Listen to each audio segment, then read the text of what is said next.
But first, chickens. And Michaela Strachan is on the trail of a rather unusual one in the heart of the Cotswolds. Its eggs could revolutionise your breakfast, turning it into a much more colourful affair. Eggs. How do you like yours in the morning? Fried, poached, scrambled? Well, whichever way, the chances are that the eggs you're used to look something like this. But we've managed to find some that are a little bit more colourful. They come in shades of green, blue and even pink. And I'm on the trail of the hens that lay them.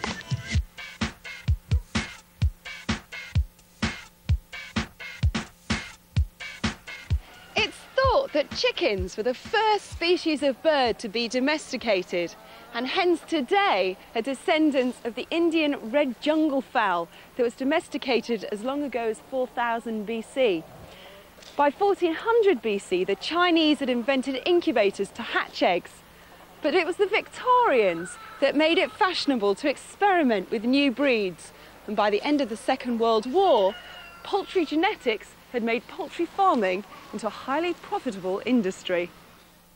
One of those Victorians was Clarence Elliott, pictured here on the right with his grandson Martin in the 1950s. Nowadays, that grandson keeps the breed of hen that his grandfather introduced to this country from South America. It's the blue egg-laying Araucano hen.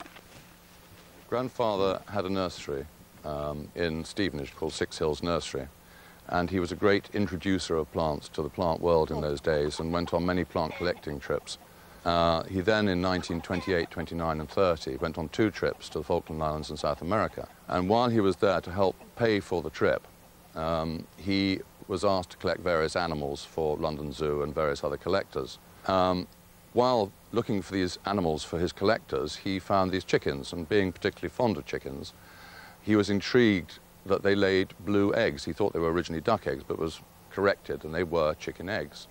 The return of the Araucano hen was portrayed by Clarence's friend, the artist John Nash, who painted a picture of their journey back to the UK in 1930.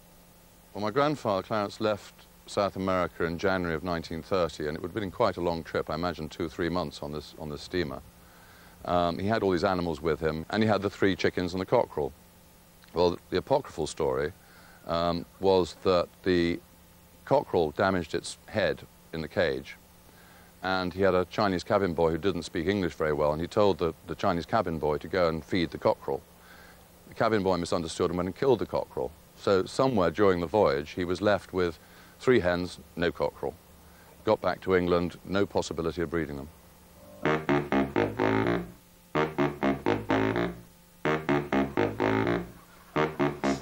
Whilst the lack of cockerel meant purebred Araucanos weren't a possibility, crossbreeds were. Today, Philip Lee-Woolf has crossbred with descendants of the Araucano and created the coloured egg-laying Old Cotswold Legbar. So, Philip, how long have you had these chickens? Well, we started keeping chickens all years ago. We've kept pure breeds for about 10 years, and it's really the last 5 years that we've got very interested in chickens that lay coloured eggs. And we started off with the cream Legbars and Araucanas and mixed various other pure breeds with them. But it's only really this year that we've come up with this amazing bird, the Old Cotswold Legbar, which lays a whole variety of colours. What made you decide to try and find a hen that lays multicoloured eggs? If you think about it, green and blue eggs are the natural colour for eggs. Most wild birds lay coloured eggs, I mean greens and blues mainly. Not very many birds lay brown eggs. So why shouldn't we have them every morning for breakfast? But most people are going to think, coloured eggs? What on earth do you feed the chickens on? They have a purely vegetarian, natural feed. Corn, lots and lots of grass and greenery. There's nothing artificial whatsoever. The colours are quite natural. They're just in the genes of the bird, in the same way that some birds lay brown eggs. How many different colours do they actually lay then? A whole range, all the range of blues, from turquoise and sky blue right through to very, very pale blue, almost white with a hint of blue, and then through the shades of green from, again, just a hint of green, off-white, through to O'Donnell, going right up to dark olive, and then every now and again you get a nice pink or peach one.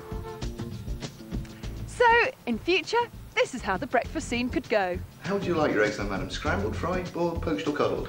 Fried, please. Okay, sunny side up or over easy? Sunny side up, please. Okay, madam. And what colour would you like? We've got brown, white, beige, olive, dark green, light green, sky blue, turquoise, pink, apricot, blue, white or cream.